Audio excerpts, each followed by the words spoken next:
कि पता चला जिस मनुष्य को धन के अंबारों में आनंद नहीं मिला,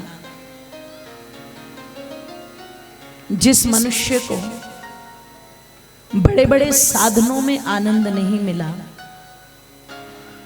वो किसी की सेवा करने में सुख प्राप्त हुआ।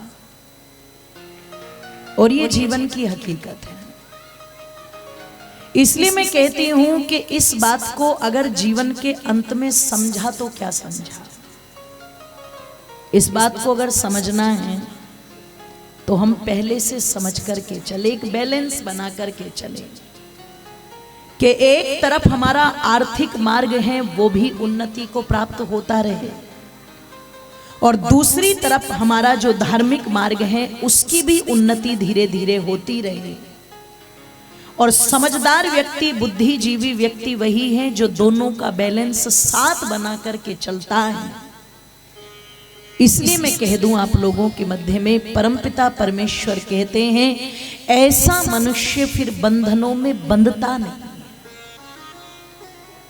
उसके साथ फिर एक व्यवस्था जुड़ जाती है, तेन त्यक्तेन भुंजी था, उसमें त्याग भी है लेकिन वो भोग भी कर रहा है। यहाँ नहीं कि भोग भी भोग रहा है पर साथ साथ कर्म भी कर रहा है। और यदि दुष्कर्म जीवन के अंदर आ जाए, दुष्कर्म समाहित हो जाए, तो फिर दुर्गति होनी ही होनी है। कैसी दुर्गति? जैसी दुर्गति कहते हैं शूर्पणखा की हुई। भगवती माता सीता का बार बार हवाला देकर के श्री रामचंद्र जी ने कहा ये मेरी धर्म पत्नी है, और इसके रहते पर स्त्री जितनी भी है मातृवत परदारेशु परदर्वेशु लोष्टवत, वो मेरे लिए माँ के समान हो सकती है, बहन के समान हो सकती है, पुत्री के समान हो सकती है, लेकिन मेरे जीवन में ये वाली भूमिका किसी की नहीं हो सकती। ये तो मेरी पत्नी की है। बस शूर्पणखा को इतनी बात चुभ गई और कहते हैं टूट पड़ी भगवती माता सीता पर। ओ माता जब टूटी, और कह दूं आप लोगों के मध्य में कि उस समय पता लगा इतना द्वेष कि यहां तक बोल गई जिसके कारण राम तुम मुझे अपमानित करते हो, मैं उस कारण को ही समाप्त कर देती। और बड़े बड़े नाखून, शूर्पणखा नाम था ना, कहते हैं जिसके सूप की तरह नाखून हो, लंबे लंबे। भैया किसी के हो तो मुझे गालियां मत देना बैठ करके कि हमें शूर्पणखा बता रही हैं, वो आपकी व्यक्तिगत राय हो सकती है। पर वहां पर कहा कि पता लगा कि टूट करके जब भगवती माता सीता पर पड़ी, ओ माताओं, तुरंत रामचंद्र जी जो अभ्यस्त हो चुके थे, 10 साल राक्षसों की प्रवृत्ति को समझने में ही तो लगा दी, जो अभ्यस्त हो चुके थे और जानते थे ये राक्षस इतने क्रूर हैं, इतने दुष्ट हैं, इतने हठी हैं, ये मानेंगे नहीं। इसलिए लक्ष्मण से कहा, लक्ष्मण वेद में कहा है जो स्त्री अपनी मर्यादा को भंग कर देती है और वासना में अंधी हो जाती है, जो अपनी मर्यादा को भूल जाए, जो ये भूल जाए कि किसी के साथ मैंने वेदी पर लाजा होम की आहुति डालते समय कसमें खाई थी, सप्तपदी के 7 वचन भरे थे, और पता लगा कि उस पति का त्याग करके जो किसी पर पुरुष पर कुदृष्टि डालती है, जैसे पर स्त्री पर कुदृष्टि डालने वाला पुरुष सम्मान के योग्य नहीं है, वो दंड का अधिकारी है, ऐसे स्त्री भी यदि इस अपराध को करती है तो वो भी दंड की अधिकारी है, और दंड देना है तो वेद विधान करता है कि उसके नाक और कान काट देने चाहिए। ओ माताओं कह दूंगी, लक्ष्मण जी तो रहते ही थे ताक में, नेकी और पूछ पूछ। जैसे ही कहा तुरंत तलवार निकाली, तलवार निकाल करके वार करने लगे तो सीधे शूर्पणखा की नासिका पर जाकर के तलवार लगी और नासिका कट गई। मैंने कल भी कहा था, हर एक अपराध के अलग अलग दंड की। जो नारी अपनी सुंदरता पर इतराती है, ओ माताओं बंधुओं, उसकी सुंदरता को ही भंग कर दिया जाए, नाक कट गई। अच्छा, कटी हुई नाक का सबको पता रहेगा, है ना? इसीलिए समाज में जब कोई व्यक्ति विपरीत कार्य करता है तो आज भी लोग क्या कहते हैं, इसकी तो नाक, जोर से बोलो, कट चुकी है। शूर्पणखा की नाक कटी, चीखती चिल्लाती जिस ओर से आई थी उसी ओर भाग गई। ओ माताओं, कहां जाता है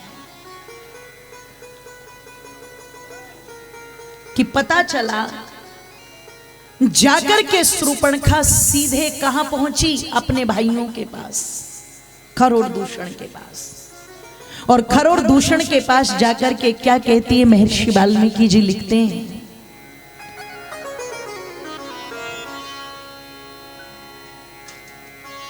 कीति भ्रातुर्वचम श्रुत्वा क्रुधश्चेचे विशेषतः तते शूर्पणखा वाक्यं सवाश्वमिदं ब्रवीत्। शूर्पणखा ने जाकर के कहा, भैया दो कुमार हैं और इस दंडक वन में ऐसे घूम रहे हैं जैसे वो इनके पितृभूमि हो। उनके साथ एक बहुत सुंदर स्त्री भी है जिसको देख करके मैं उनसे मित्रता करना चाहती थी, उस स्त्री से मिलना चाहती थी। जब मैं उससे मिलने के लिए आगे बढ़ी तो उन दोनों ने मेरे साथ अभद्र व्यवहार किया, और जब मैंने तुम्हारा नाम लिया तो छोटे वाले ने तुम्हें अपशब्द कह करके, गाली दे करके पुकारा। उस गाली को मैं सहन न कर पाई और मैंने विरोध किया। जब मैंने विरोध किया तो बड़े वाले ने आदेश दिया और छोटे वाले ने तलवार लेकर के मेरी नाक काट दी। अपनी बहन के शब्दों को सुन करके खरोड़ दूषण क्रोधित हो गए। और माताओं, कहा जाता है क्रोधित होकर के 14 राक्षसों की एक टुकड़ी भेज दी। युद्ध हुआ, वो 14 के 14 समाप्त। जब 14 के 14 समाप्त हो गए और कोई लौट करके नहीं आया तो शूर्पणखा ने कहा, बहन का अपमान का बदला। अरे अगर तुम्हारी रगों में रक्त बह रहा है वास्तविक, और तुम्हें अपनी बहन की जरा भी चिंता है, तो तुम स्वयं जाओ और मेरा बदला लो। जब तक मेरा अपमान का बदला नहीं लिया जाएगा मुझे शांति नहीं मिलेगी। भड़का करके कहते हैं खरोड़ दूषण दोनों को माताओं सेना सहित भेज दिया। एक स्त्री अगर चाहे तो बड़े से बड़े युद्ध रुकवा भी सकती है और बड़े से बड़े युद्ध, जोर से बोलो, करवा भी सकती है। इस स्त्री की वाणी में वो सामर्थ्य है कि यदि उसी वाणी से बुद्धिमती स्त्री होगी तो वो इस प्रकार के वाक्य बोलेगी कि बड़े से बड़ा युद्ध भी टल जाएगा। नहीं तो कमी तो उनकी भी नहीं है जो भर भर चमचे घी डाल देती है, और वो अग्नि इतनी प्रचंड हो जाती है, इतनी प्रचंड हो जाती है कि पता नहीं कितने उसमें जल करके ध्वस्त हो जाते हैं। शूर्पणखा आग बुझाने वाली स्त्री नहीं थी, आग लगाने वाली थी, और ऐसी आग लगाई कि खर और दूषण अपने दोनों भाइयों को भेज दिया। ओ माताओं, जरा विचार करना, कहा जाता है महर्षि वाल्मीकि जी के द्वारा 14 सहस्त्र की सेना लेकर के, यानी के लंबी चौड़ी सेना के साथ खर और दूषण गए, लेकिन युद्ध हुआ और उस युद्ध में जीत अधर्म की नहीं हुई, धर्म की हुई। एक तरफ श्री रामचंद्र जी और लक्ष्मण अकेले थे और दूसरी तरफ कहते हैं खर और दूषण 14 सहस्त्र सेना के साथ थे। लेकिन धर्म का प्रचम लहराने वाले श्री रामचंद्र जी ने इस प्रकार नीति कलाओं से युद्ध लड़ा कि माताओं पता चला 14 की 14 सहस्त्र सेना भी समाप्त हो गई और उस सेना का नेतृत्व करने वाले खर और दूषण भी समाप्त हो गए। ऐसा युद्ध हुआ भूतो न भविष्यत, जिसके बारे में एक अकंपन्न नाम का राक्षस जब शूर्पणखा के पास बच कर के गया तो क्या कहता है, अपने भूतकाल में मैंने आज तक ऐसा युद्ध नहीं देखा। हम तो राक्षस है, हमारा तो लड़ने का काम है, पर आज तक मैंने ऐसा युद्ध नहीं देखा। और दूसरी बात मैंने आज तक ऐसे योद्धा भी नहीं देखे। ये जो राम है ये कोई साधारण नहीं है, ये कोई चमत्कारी पुरुष है, कोई दिव्य पुरुष है। अरे वो तो जब धनुष लेकर के चलाता है तो या तो बाण चढ़ता हुआ ही दिखता है या लगता ही दिखता है। उसके तो बाणों की गति ऐसी है कि उस राम के बाण तो राम के बाण ही हैं। मैंने आज तक ऐसा योद्धा नहीं देखा। मुझे विश्वास नहीं हो रहा कि मैं अपनी आंखों से देख करके आ रहा हूं कि खर और दूषण युद्ध के मैदान में मरे पड़े हैं और उनकी समस्त सेना वहां पर मरी पड़ी है। मैं पता नहीं किस तरह से बच करके आया। माताओं, 2 भाई मर चुके थे, विशाल सेना का खात्मा हो चुका था।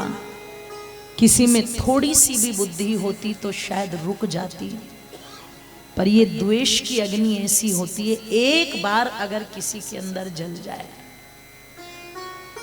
तो वो दुर्योधन की तरह विनाश पर ही जाकर के रुकती है। शूर्पणखा के अंदर भी अपने अपमान का बदला ऐसा जागा, और अपमान क्या था, मुझे अपनाया क्यों नहीं।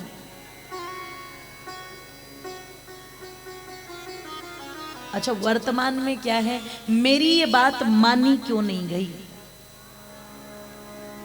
घर परिवारों में कलेश क्यों है, ये बात मुझसे पूछी क्यों नहीं गई। ठीक है, हर किसी की विचारधारा अलग अलग है। अगर कोई मान रहा है समझाने से तो एक सीमा तक समझा दो, और नहीं मान रहा तो कोई बात नहीं, तुम बताओ तुम्हें कैसे अच्छा लगता है, तुम वैसे। उसमें यह महसूस करने की आवश्यकता नहीं है कि मेरे अनुसार ये चीज क्यों नहीं हुई। क्योंकि अगर इस जिद पर आ जाएं कि मेरे अनुसार ये चीजें क्यों नहीं हुई, तो उसमें आप भी दुखी हो और सामने वाला भी दुखी है। उस सामने वाला कम दुखी है, आप ज्यादा दुखी।